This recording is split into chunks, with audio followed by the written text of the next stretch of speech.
पटना के ज्वेलर्स के संघ के द्वारा एक नियम निकाला गया है कि जो भी मुस्लिम महिलाएं बुर्का पहनकर आएंगी उनको ज्वेलरी की दुकानों में घुसने नहीं दिया जाएगा। इस पे क्या कहना चाहेंगी आप?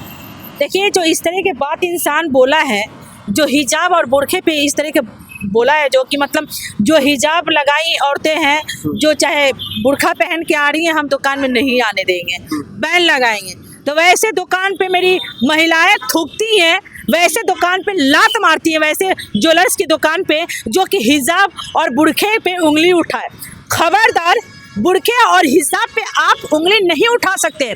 मेरे इस्लाम में है बुरखा पहनना, मेरे इस्लाम में हिजाब लगाना, और इस तरह की बातें कर रहे हैं जो हिजाब के प्रति इस तरह के गंदी सोच रख रहे हैं और इस तरह की बातें कर रहे हैं। शर्म आनी चाहिए उस तरह के इंसान को। और वैसे दुकान पे थूकती है नसीमा जमाल। जहाँ तक देखा जाए कि जब से बीजेपी सरकार यहाँ पे आई है दोबारा 2025 में, तो ये नीतीश कुमार जी का बुर्का खींचना और फिर से ये हिजाब और बुर्का को बैन करना दुकानों पर, क्या एक तरीके से मुस्लिम विरोधी बताया मतलब जा रही है बीजेपी सरकार या नीतीश सरकार? नीतीश जी तो कहते हैं कि हम मुसलमानों के साथ रहते हैं और मुसलमान हमारे करीबी हैं। कौन करीबी? कौन मुसलमान करीबी है? मुसलमान बहुत उनको जाके सपोर्ट करते हैं। कौन सपोर्ट करता है? ये लोग ईवीएम से जीत गए तो ये लोग क्या सोचते हैं कि जनता का जीत है? चुनाव आयोग इन लोग को जिता दिया तो ये लोग क्या सोचते हैं जनता का जीत है? जनता का जीत नहीं है, ये चुनाव आयोग का जीत है, ये ईवीएम का जीत है। और इस तरह की बातें जो हिजाब और नकाब के ऊपर इस तरह की जो टिप्पणी कर रहा है, ये आप जान जाइए कि इससे साफ पता चल रहा है कि जिस तरह के बयानबाजी हो रहा है, जिस तरह के देश में अभी चल रहा है, बिहार में चल रहा है, जिस तरह का ये मुद्दों से भटकाना हुआ मुद्दों से, कि मुद्दे से ये भटक जाए। जनता भटकने वाला नहीं है। एक बात बताइए, ये बीजेपी वाले लोग, बीजेपी के नेता अभी मुंह में ताला लगा के बैठे हुए, बीजेपी के नेता अभी तक कुछ बोल नहीं रहे। बिहार के बेटी को रेट लगाया जा रहा है, बीजेपी के नेता सोए हुए हैं। और यहाँ पे आप देखिए ना, एक नया और आ गया हिजाब के ऊपर। किसकी हिम्मत है हिजाब पे उंगली उठाना, या हिजाब या नकाब पे उंगली उठाना? मेरे इस्लाम में है, हम लगाते हैं हिजाब। मेरे इस्लाम में है, मेरी बेटी बहन हिजाब लगाती हैं, नकाब पहनती हैं। उनके बोलने से कोई नकाब हिजाब नहीं लगाएगा। उनके बोलने से अगर वो इस तरह की बातें, अगर कोई ज्वेलर्स वाला कह रहा है कि आप हिजाब लगाइए और नकाब लगाइए, हम आपको दुकान में बैन करते हैं, नहीं आने देंगे, तो वैसे दुकान पे मेरी बेटी बहन थूकती है, लात मारती है। वैसे दुकान पे जाना नहीं है।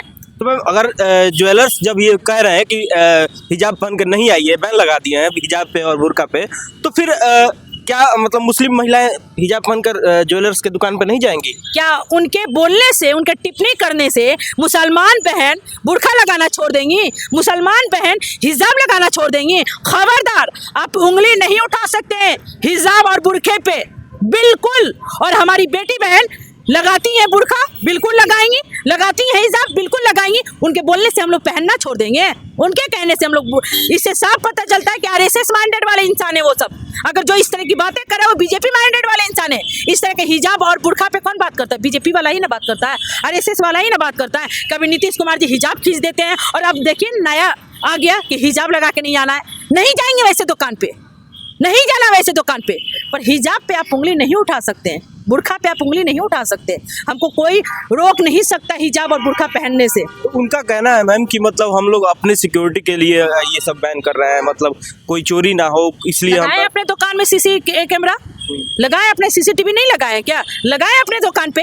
अरे तुम उन लोगों से पूछना चाहिए, मैं उन दुकानदारों से कहना चाहूंगी, उन बहनों से पूछना चाहिए जो बहन घूंघट में रहती हैं और घूंघट में रह के कहीं जाती हैं, उनसे पूछना चाहिए कि घूंघट का मर्यादा क्या होता है। वो बताएंगी बहन कि घूंघट का मर्यादा क्या होता है और हिजाब का मर्यादा क्या होता है। और किसी की औकात नहीं है कि कोई हिजाब और बुर्खा पे उंगली उठा दे या कोई पहनने से रोक देगा। बिल्कुल नहीं, बिल्कुल मेरी बेटी बहन बर्दाश्त नहीं करती है। और इस तरह के अगर कोई दुकानदार कहता है तो मेरी बेटी बहन वैसे दुकानदार को थूकती है।